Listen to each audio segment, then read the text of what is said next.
أعوذ بالله من الشيطان اللعين الرجيم. بسم الله الرحمن الرحيم. الحمد لله رب العالمين والصلاة والسلام على أشرف الأنبياء والمرسلين سيدنا ونبينا وشفيعنا ومولانا بالقاسم محمد. اللهم صل على محمد وآل محمد وعجل فرجهم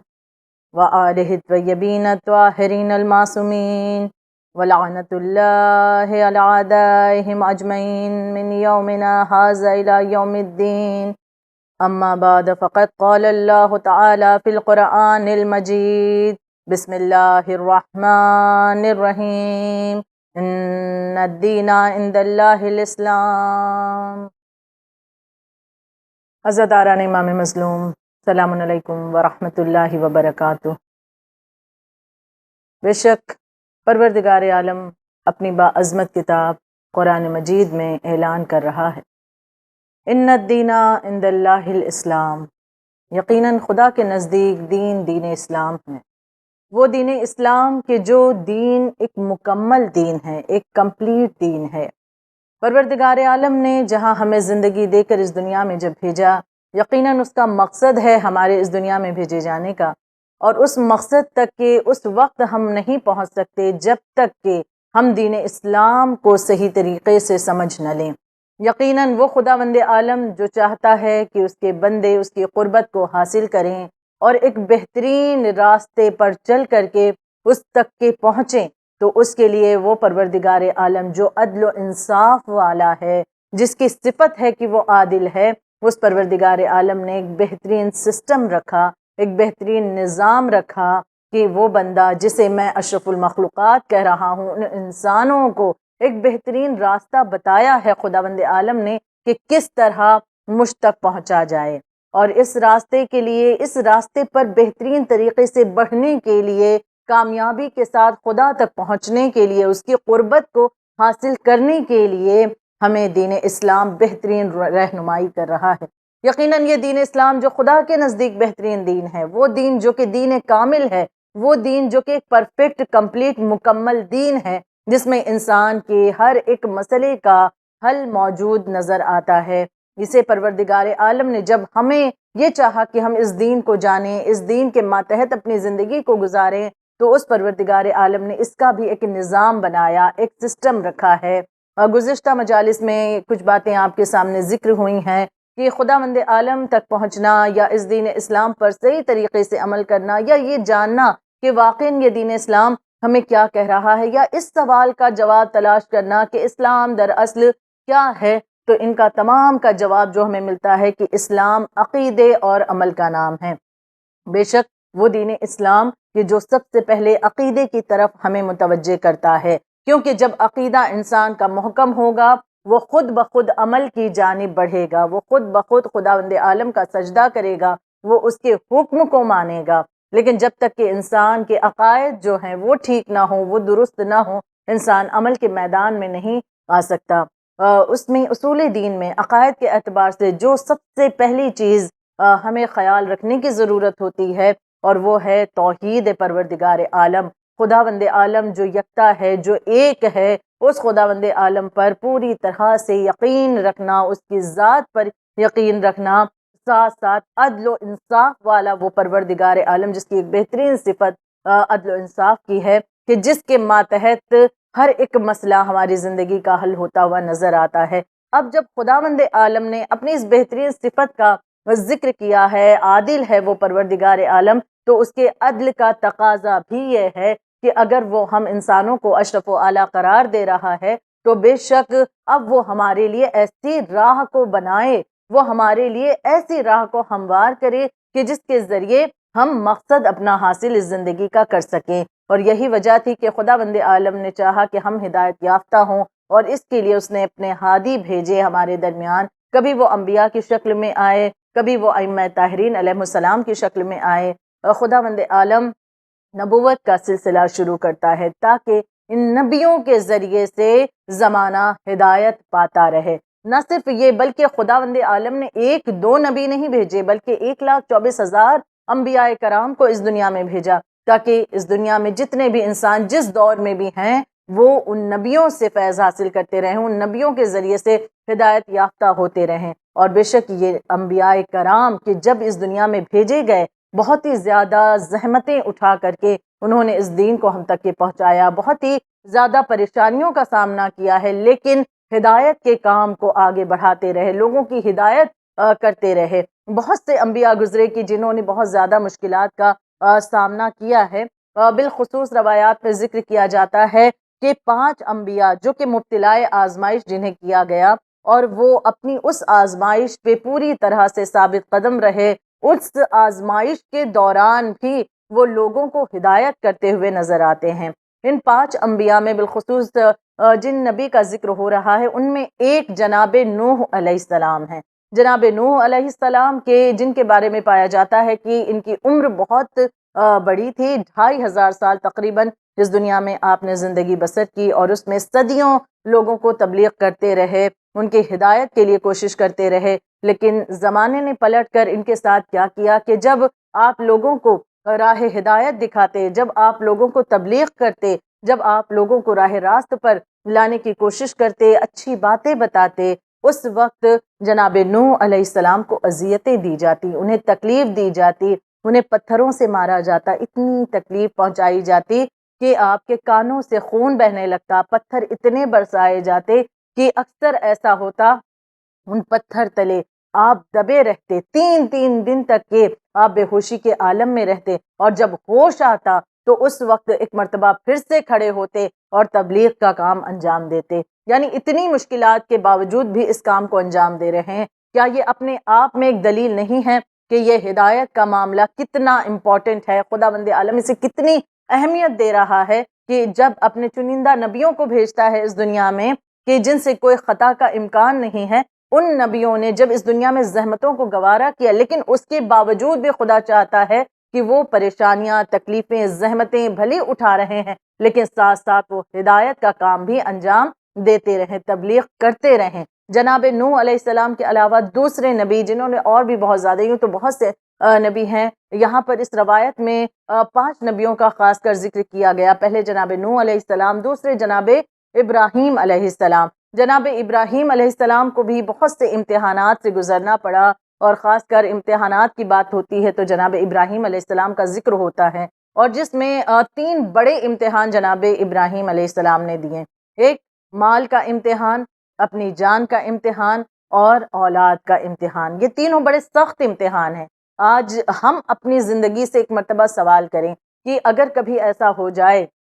خدا کی راہ میں یا حجت خدا کی نصرت کے لیے اگر ہمیں اپنا کل سرمایہ، اپنا تمام مال قربان کرنا پڑے، تو کیا واقعاً ہم اس کے لیے آمادہ ہیں؟ کیا ہم یہ کہہ سکتے ہیں کہ ٹھیک ہے، ہم پوری طرح سے مطمئن ہیں کہ اگر ہماری نگاہوں کے سامنے امام وقت ہوں اور وہ سوال کر دیں، اپنا مال، ہمیں تمام تر مال جو ہے قربان کرنا پڑے، ان کے قدموں میں رکھنا پڑے، تو کیا ہم آمادہ ہیں؟ کہیں ایسا تو نہیں کہ یہ مال اپنی طرف ہمیں اٹریکٹ کرتا ہے کہ جس کی جمع آوری میں، جسے جمع کرتے کرتے اتنا اٹیچمنٹ اس سے ہو گیا ہے کہ کسی کو دینے کا دل نہیں چاہتا۔ ہم اپنی نگاہوں کے سامنے پریشان حال لوگوں کو دیکھتے ہیں، ہمارے گھر، خاندان میں، اعتراف میں، پڑوس میں، سماج میں بہت سے پریشان حال لوگ نظر آتے ہیں، لیکن کہیں ایسا تو نہیں ہے کہ ہم فوقیت اس چیز کو دیتے ہیں کہ نہیں، اگر ہم نے انہیں دے دیا تو جو ہمارا ٹارگٹ تھا کہ ہمارا 1 لاکھ، 2 لاکھ، 10 لاکھ کا بینک بیلنس ہو، اس میں کہیں کمی واقع نہ ہو جائے۔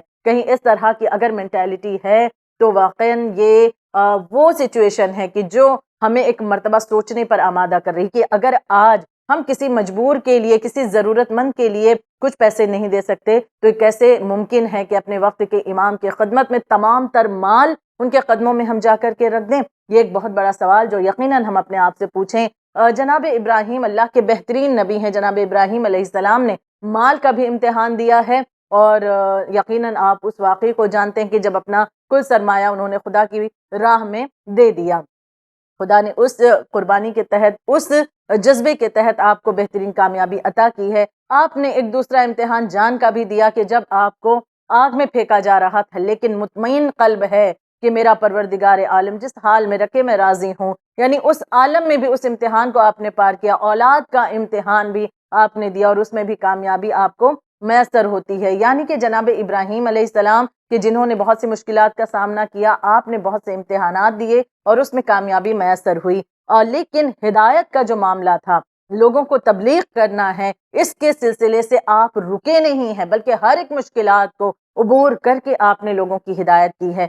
تیسرے نبی کا ذکر کیا جاتا ہے جنہوں نے بہت سی تکلیفوں کا سامنا کیا اور لوگوں کو ہدایت کرتے رہے، جناب یوسف علیہ السلام۔ خود کے بھائیوں نے دھوکہ دیا اور کنویں میں ڈال دیا، تھپڑ مارے، اذیت دی ہے، یہاں تک کہ اس کنویں کے اندھیرے میں ہیں، وہاں سے نکالے جاتے ہیں، بازار مصر میں بکتے ہیں، وہاں سے انہیں خریدا جاتا ہے۔ ایک وقت وہ آتا ہے کہ جہاں پر حالات ایسے بگڑے کہ جس میں آپ نے زندان کی اس اذیت کو بھی قبول کر لیا، دنیا کی آرام و آسائش کو ایک مرتبہ آپ نے خیر بات کر دیا۔ یعنی کہ ہم دیکھتے ہیں جناب یوسف علیہ السلام ان تمام مشکلات کے درمیان ہیں، لیکن کیا جناب یوسف علیہ السلام ان مشکلات کے درمیان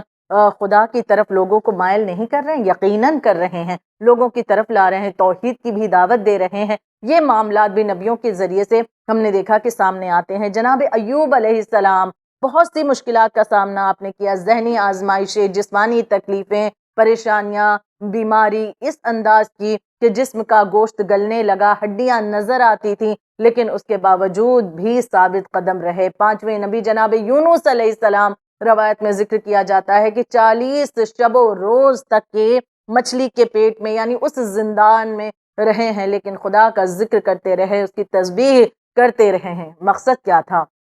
زمانے تک یہ پیغام پہنچانا تھا کہ خدا کی طرف سے کبھی بھی انسان بدگمان نہ ہو، اور خداوند عالم نے جس مقصد کے تحت بھیجا ہے اس مقصد کو لوگوں تک پہنچانا یہ نبیوں کا مقصد رہا ہے۔ تو یقیناً جب اصول دین پر ہم نگاہ ڈالتے ہیں، جہاں توحید کے حوالے سے عقیدے کو محکم کرنے کی ضرورت ہے، جہاں خدا کے عدل پر ہمارا اتنا اعتماد ہے، یقین ہے، عقیدہ ہے، وہیں پر یقیناً اس کے عدل کا تقاضا ہے کہ اس نے ہمارے لیے نبیوں کو بھیجا کہ جن نبیوں کے ذریعے سے ہم نے ہدایت پائی ہر دور نے۔ لیکن ایک دور یہ بھی آتا ہے کہ جب نبوت کا خاتمہ ہونا ہے، اور آخری نبی حضرت محمد مصطفیٰ صلی اللہ علیہ وآلہ وسلم کہ جنہوں نے بھی بہت زیادہ تکلیفیں اٹھا کر کے اس دین کو لوگوں تک کے پہنچایا۔ اب ایک ایسا مرحلہ آ رہا تھا کہ جب ختم نبوت کے بعد بھی، چونکہ اللہ کا تو وعدہ ہے نا کہ وہ ہر دور میں ایک ہادی کا انتظام کرتا ہے، ہدایت کی ضرورت ہر دور میں ہر انسان کو ہے۔ اگر خداوند عالم نبوت کے بعد ہدایت کے سلسلے کو آگے بڑھانے کے لیے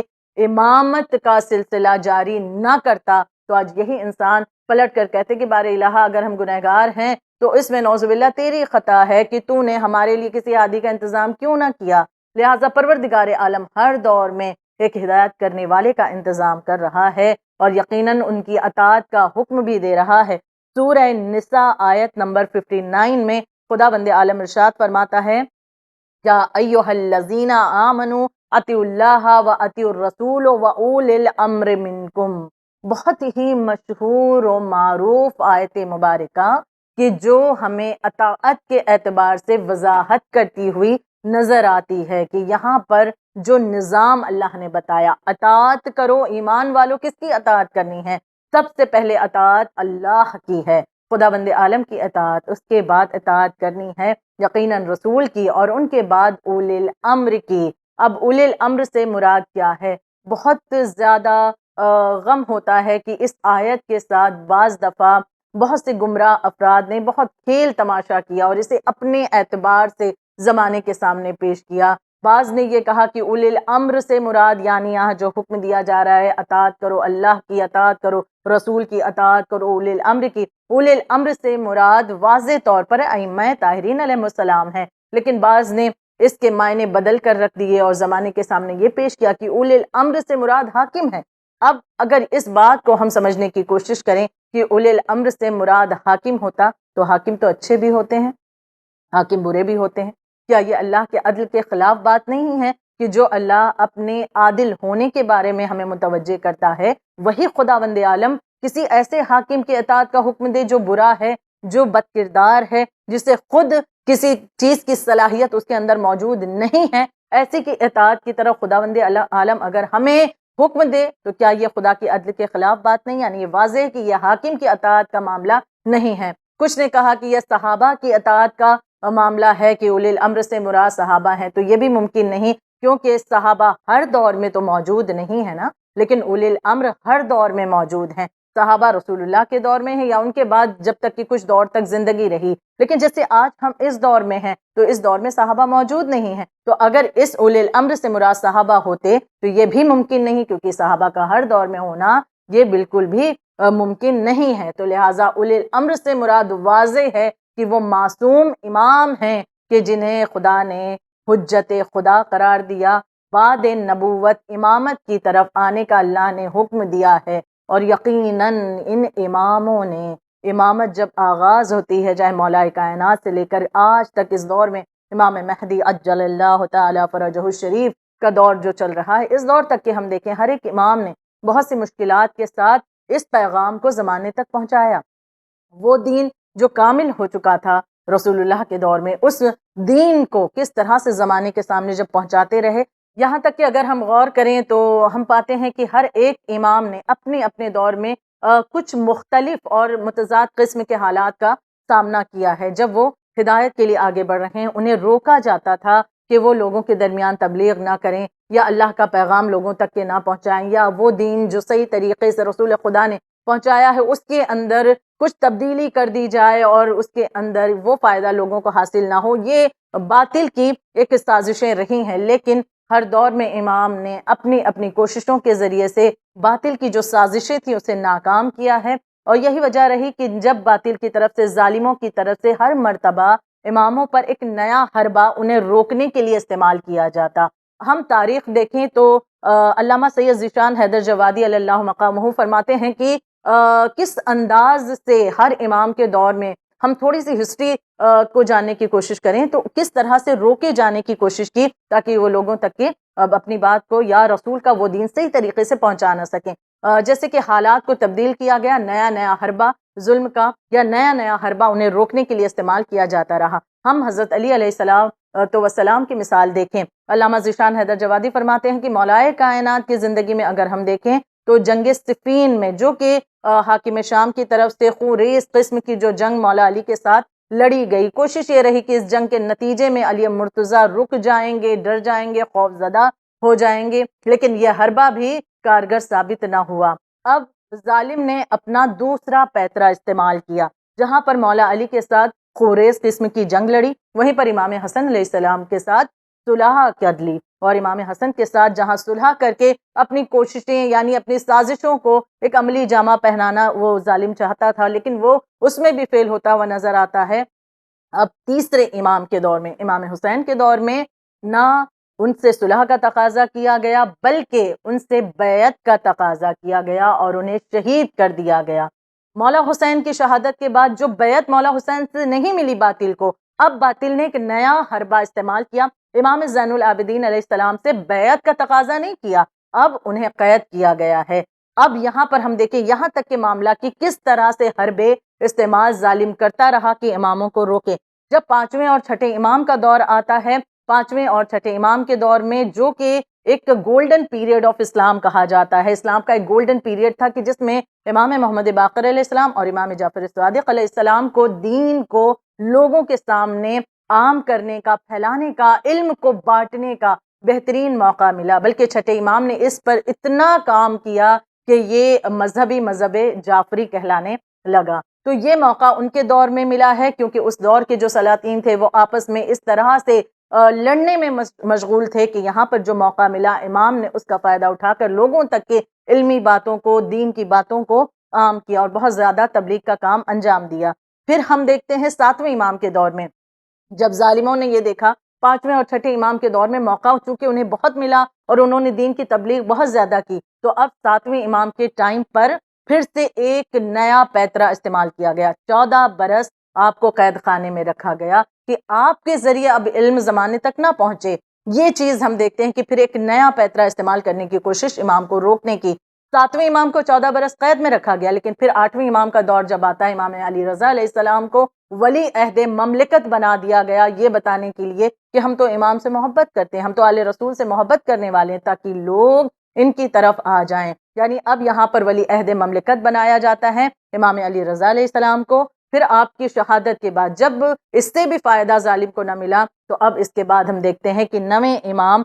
محمد تقی علیہ السلام کے دور میں کہ اب ان کے ٹائم پیریڈ میں معاملہ یہ رہا کہ دارالحکومت سے مدینہ آپ کو بھیج دیا گیا اور دنیاوی اعتبار سے کوئی عہدہ نہیں دیا گیا، سرکاری داماد فقط بنایا گیا، لیکن دنیاوی اعتبار سے کوئی عہدہ اس لیے نہیں دیا گیا کہ جس طرح سے امام علی رضا کو ولی عہد مملکت بنایا تو لوگوں کے دل ان کی طرف مائل تھے، کہیں اب ان کے ذریعے اور لوگ ان کی طرف نہ آ جائیں۔ یہ تمام چیزیں ہم دیکھتے ہیں، یہاں تک کہ پھر 10ویں امام کا دور آتا ہے، امام علی نقی علیہ السلام کو اب قید خانے میں رکھا گیا۔ ہر دور میں حالات کو اس طرح سے موڑا گیا، تبدیل کیا گیا، کیوں؟ تاکہ وہ افراد جو چاہتے ہیں کہ ہم اپنی دنیاوی فائدے حاصل کریں اور یہ ہدایت لوگوں تک کے نہ پہنچے، کیونکہ اگر لوگ ہدایت یافتہ ہو جائیں گے، لوگ تربیت یافتہ ہو جائیں گے، لوگوں کے پاس علم موجود ہوگا، وہ اسلام کی صحیح تصویر کو سمجھ سکیں گے کہ اسلام اپنے آپ میں کس قدر ایک جامع دین ہے، ایک مکمل دین ہے، تو یقیناً ان پر پھر ہماری جو بھی پیترے ہیں وہ ہم استعمال نہیں کر پائیں گے، ہم دنیاوی فوائد اپنے حاصل نہیں کر پائیں گے، لہٰذا یہ سازشیں دشمنوں کی طرف سے کی جاتی رہیں، لیکن اتنے سارے مسائل چاہے انبیاء کی زندگی میں ہوں چاہے اماموں کی زندگی میں ہوں، ہر ایک مسائل کو عبور کرتے ہوئے، پار کرتے ہوئے نبیوں نے بھی، اور پھر جب امامت کا آغاز ہوتا ہے ہر ایک امام نے بھی ہدایت کا جو معاملہ رہا اسے پوری طرح سے لوگوں کے سامنے واضح کیا، لوگوں تک کے ہدایت پہنچائی ہے کہ لوگ ہدایت یافتہ ہوتے جائیں۔ یقیناً ہم کیسے فراموش کر سکتے ہیں کہ امامت کا آغاز جب مولائے کائنات سے ہوتا ہے، اور مولائے کائنات جنہوں نے بہت سی تکلیفوں کا سامنا کیا لیکن اس کے باوجود بھی آپ لوگوں تک کے اس طرح سے لوگوں کی مدد کرتے رہے، اس علم کو نشر کرتے رہے، حالانکہ آپ کا منصب بھی آپ سے چھین لیا گیا، سب نے فراموش کر دیا کہ یہ علی مرتضیٰ وہی ہیں کہ جو فاتح خیبر و خندق ہیں، وہی علی مرتضیٰ ہیں کہ جنہوں نے ہر مقام پر ہر لمحے پر رسول اللہ کا ساتھ دیا ہے،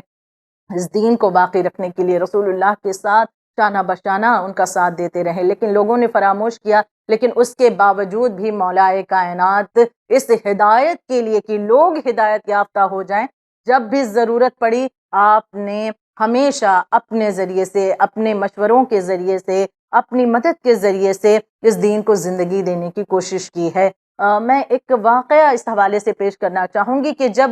دوسرے بھی منصب پر فائز تھے اور خلافت پر دوسرے افراد موجود ہیں، اس وقت کے جب مولائے کائنات کو ان کے منصب پر نہیں آنے دیا گیا، بہت سے مسائل سامنے آتے رہتے، لیکن اکثر و بیشتر ایسا ہوتا کہ بہت سے مسائل کا جواب، بہت سے مسائل کا حل غیروں کے پاس موجود نہیں تھا، اس وقت سہارا خود مولائے کائنات کا لیا جاتا۔ واقعاً ہم غور کریں کہ خداوند عالم نے امام علی علیہ السلام کے ذریعے ایک نایاب شاہکار شخصیت ہمیں عطا فرمائی ہے کہ اگر ہم مولائے کائنات کی باتوں پر، ان کی تعلیمات پر عمل کر لیں، ان کی شخصیت کے اعتبار سے ذرا ہم غور کریں، توجہ کریں، تو واقعاً عقلیں حیران ہو جاتی ہیں کہ کس قدر اعلیٰ ہمارا امام ہے۔ نبی کریم نے جنہیں اپنا جانشین مقرر کیا خداوند عالم کے حکم سے، وہ امام علی علیہ الصلوۃ والسلام کس طرح سے ایک عظیم بلند شخصیت کے مالک ہیں۔ ایک مثال اس حوالے سے کہ دور ہے دوسرے خلیفہ کا، اور اس دور میں کہ جب شہر سوس کو فتح کیا گیا اور شہر سوس میں ابو موسیٰ اشعری کو دوسرے خلیفہ نے بھیجا، اور وہاں پر جب اس شہر کو فتح کر کے یہ فوج جو ہے داخل ہوتی ہے اس شہر کے اندر، تو دیکھتے ہیں یہ لوگ کہ ایک عجیب سا منظر کہ اس شہر کا جو گیٹ ہے، اس گیٹ کے پاس میں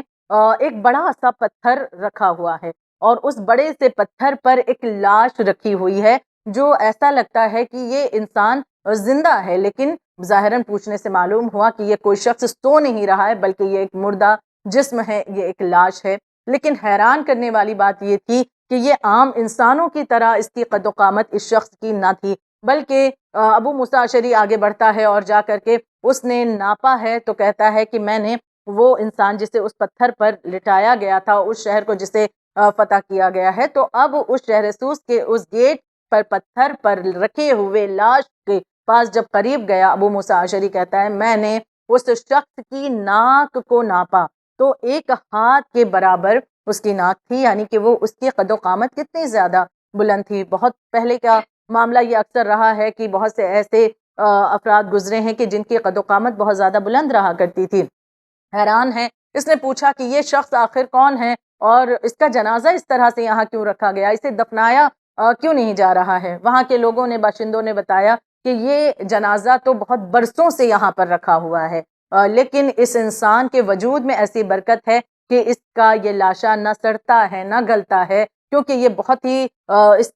بابرکت انسان تھا، بہت نیکوکار تھا۔ کہاں کی کون ہے، کہاں ہم زیادہ تو نہیں جانتے، لیکن اس کے حوالے سے ہم نے یہ سنا ہے کہ دراصل ایک مرتبہ معاملہ یہ ہوا کہ ہمارے اس علاقے پر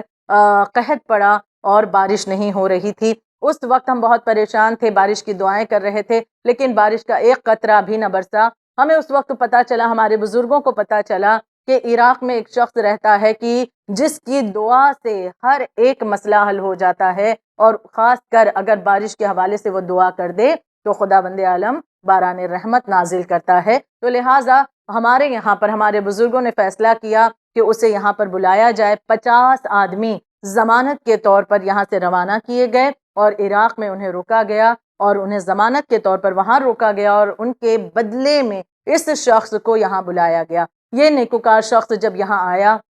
اس نے آنے کے بعد ایک مرتبہ دعا کی خدا کی بارگاہ میں، اور پھر ہمارے بزرگ فرماتے تھے کہ انہیں قحط سے نجات ملا اور بارش ہونا شروع ہوئی۔ اب اس انسان کا وجود چونکہ اتنا بابرکت تھا، تو لہٰذا ہمارے بزرگوں نے نہیں چاہا کہ اسے یہاں سے جانے دیں۔ ان 50 آدمیوں کو وہیں پر چھوڑا گیا اور انہیں یہاں روک لیا گیا۔ لیکن ایک دن جب ان کی موت واقع ہوتی ہے، ان کے وجود سے کیونکہ بہت سی برکتیں جڑی ہوئی تھیں، لہٰذا یہاں کے لوگوں نے فیصلہ کیا کہ انہیں دفن نہ کیا جائے، الگ نہ کیا جائے، اور انہیں اپنے درمیان ہی رکھا جائے۔ تب سے ان کا جنازہ اسی طرح سے یہاں پر ہے۔ یہ کون تھے، ان کا نام کیا تھا، یہ ہم نہیں جانتے، لیکن یہ داستان ان کے حوالے سے ہمارے بزرگوں کے ذریعے سے ہم تک پہنچی ہے۔ وہاں کے لوگوں نے یہ بتایا، اس شخص نے، ابو موسیٰ اشعری نے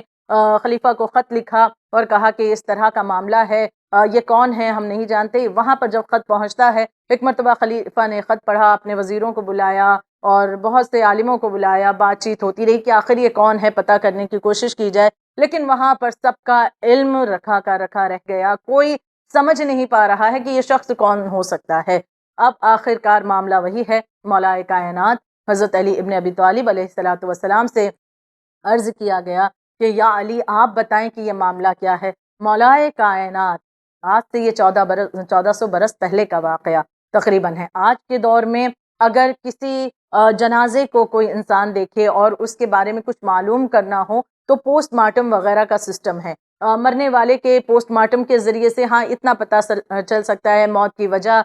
کیا تھی یا یہ چیزیں، لیکن اس پوسٹ مارٹم کے ذریعے سے اس کا نام کیا تھا، اس کی ہسٹری کیا تھی، کیا یہ پتہ کیا جا سکتا ہے؟ ہرگز نہیں۔ لیکن سلام ہو علم امام علی علیہ السلام پر ہمارا 1400 برس پہلے بغیر کسی ٹیکنالوجی کے، بغیر کسی ٹیکنیک کا استعمال کیے، مولا اتنی دور ہیں، موجود ہے شہر سوز سے، اور آپ سے جب یہ سوال ہوا آپ نے فوراً جواب دیا وہ جنازہ کسی اور کا نہیں بلکہ حضرت دانیال علیہ السلام کا ہے۔ یہ اللہ کے ایک نبی گزرے ہیں، یہ جنازہ ان کا ہے، فوراً خط لکھو کہ اس جنازے کو وہاں سے اٹھایا جائے اور انہیں دفن کر دیا جائے، اور اس کے بعد ان کے دفن کرنے کے بعد لوگوں کو ان کے بارے میں نہ بتایا جائے۔ یعنی یہ مولا کائنات نے حکم دیا۔ ہم واقعاً حیران ہو جائیں کہ کیا امام ہمارے مقدر میں آئے ہیں، واقعاً ان کی محبت اگر ہمارے دلوں میں موجود ہے تو ہم خدا کا شکر ادا کریں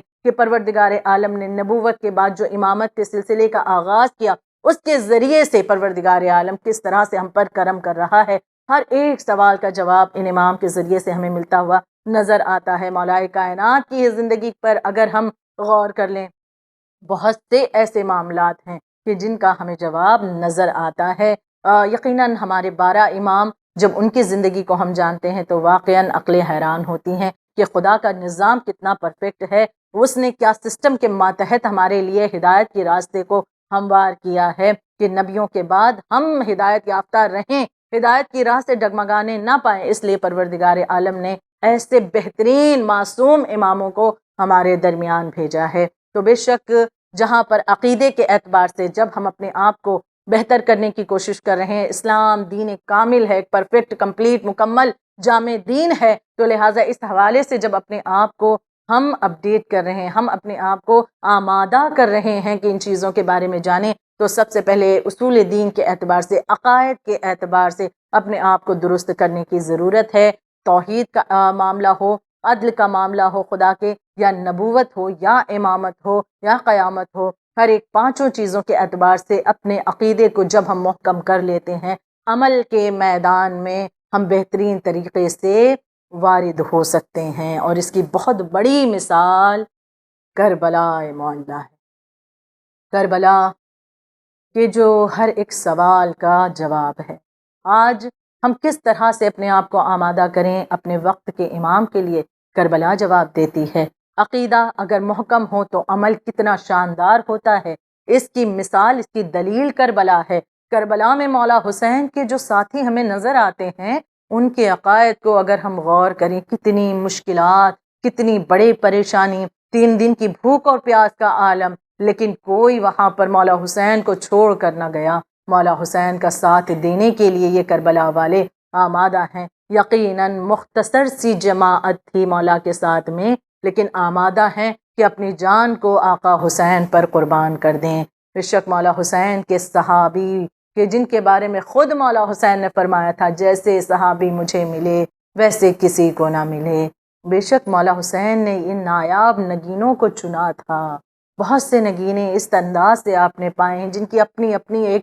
داستان پائی جاتی ہے۔ مولا حسین علیہ السلام جب مدینہ سے چلے ہیں، مدینہ سے مکہ آئے اور مکہ سے پھر آپ کا سفر شروع ہوتا ہے کوفہ کی جانب، لیکن راہ میں آپ کو یہ خبر ملتی ہے کہ جناب مسلم کی شہادت واقع ہو گئی، لیکن پھر بھی مولا نے اپنے اس مشن کو بڑھانے کے لیے، پیغام کو لوگوں تک پہنچانے کے لیے اس سفر کو جاری رکھا۔ جناب مسلم کا غم دل پر ہے، لیکن اس غم کے ساتھ ساتھ پھر بھی مولا کوفہ جانا چاہتے ہیں کہ کل پلٹ کر یہ لوگ یہ نہ کہہ دیں کہ اگر مولا حسین آتے تو ہم مولا کا ساتھ دیتے۔ اب مولا حسین علیہ السلام جب آگے بڑھتے جاتے ہیں، راہ میں دیکھتے ہیں کہ دور ایک ضعیفہ بیٹھی ہوئی ہے، ایک ایسی ضعیفہ کہ جو اکیلی ہے، تنہا نظر آتی ہے۔ مولا حسین علیہ السلام بہت کریم ہے نا، بہت رحم دل ہے نا، آپ کو کسی کی تنہائی برداشت نہیں ہے۔ ایک مرتبہ امام آگے بڑھتے ہیں، اس ضعیفہ کے پاس آتے ہیں، یہاں تک کہ مختصر کر کے واقعہ پیش کرتے ہوئے کہ مولا حسین نے جب نگاہوں کو دوڑایا تو پاتے ہیں کہ اس جگہ پر کوئی اور آبادی نہیں ہے، بلکہ ایک خیمہ لگا ہوا ہے، ایک جھوپڑی نما گھر بنا ہوا ہے، اور اس جگہ وہ ضعیفہ بیٹھی ہوئی ہے، پانی بھی موجود نہیں۔ امام جب اس سے بات کرتے ہیں تو پتہ یہ چلتا ہے، وہ کہتی ہے کہ میرے ساتھ میرا بیٹا اور ایک بہو ہے جو ساتھ میں رہتی ہیں، لیکن یہاں سے پانی لینے کے لیے وہ دور گئے ہیں کیونکہ یہاں آس پاس میں پانی موجود نہیں ہے۔ امام کریم ہے نا، رحم دل ہے نا۔ مولا حسین نے جب یہ سنا، ایک مرتبہ وہیں پر اس زمین پر مولا حسین نے اپنے حکم کے ذریعے سے ایک چشمہ جاری کر دیا۔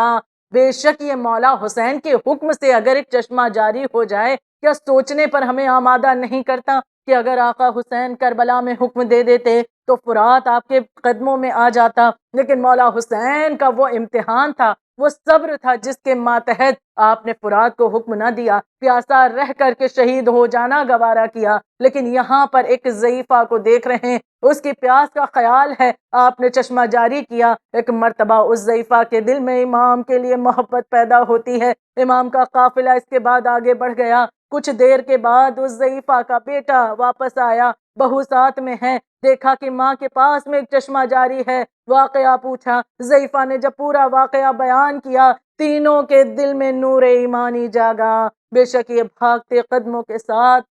قافلہ عشق کے قریب آئے، مولا حسین کے پاس آ کر ہاتھوں کو جوڑا، کہا ہمیں کلمہ اسلام پڑھائیے، ہم ایمان لانا چاہتے ہیں۔ یہ کون سی شخصیت تھی؟ یہ جناب وہب کلبی تھے، عیسائی مذہب سے تعلق رکھتے تھے، لیکن ایک مرتبہ مولا حسین کی محبت نے ایمان لانے پر آمادہ کر دیا۔ اب جب چلے ہیں مولا حسین کے لشکر کے ساتھ، کربلا وارد ہوئے ہیں، کربلا آنے کے بعد 3 دن کی بھوک اور پیاس کا عالم بھی ان تینوں نے دیکھا ہے، لیکن جب 10 محرم کو آمادہ جناب وہب ہو رہے ہیں، ایک مرتبہ ان کی زوجہ نے دامن پکڑ لیا، اے وہب تم تو جنت کی طرف جا رہے ہو، لیکن آقا حسین کے سامنے چل کر مجھ سے ایک وعدہ کرو کہ تم مجھے لیے بغیر جنت میں نہ جاؤ گے۔ جناب وہب نے مولا حسین کے سامنے جا کر وعدہ کیا۔ جناب وہب روانہ ہو گئے۔ ایک مرتبہ ماں منظر دیکھ رہی ہے، واقعاً کربلا کی ماؤں کو سلام۔ ہماری والدہ، اگر ہمیں ذرا سی چوٹ لگ جائے، ایک ماں کا دل ہوتا ہے نا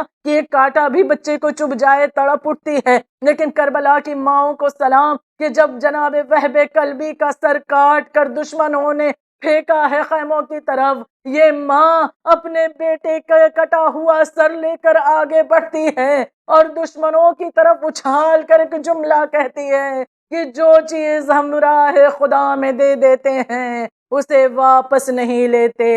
اے لال ماں تم سے راضی ہے۔ الا لعنت اللہ علی القوم الظالمین، الا لعنت اللہ علی القوم الکاذبین۔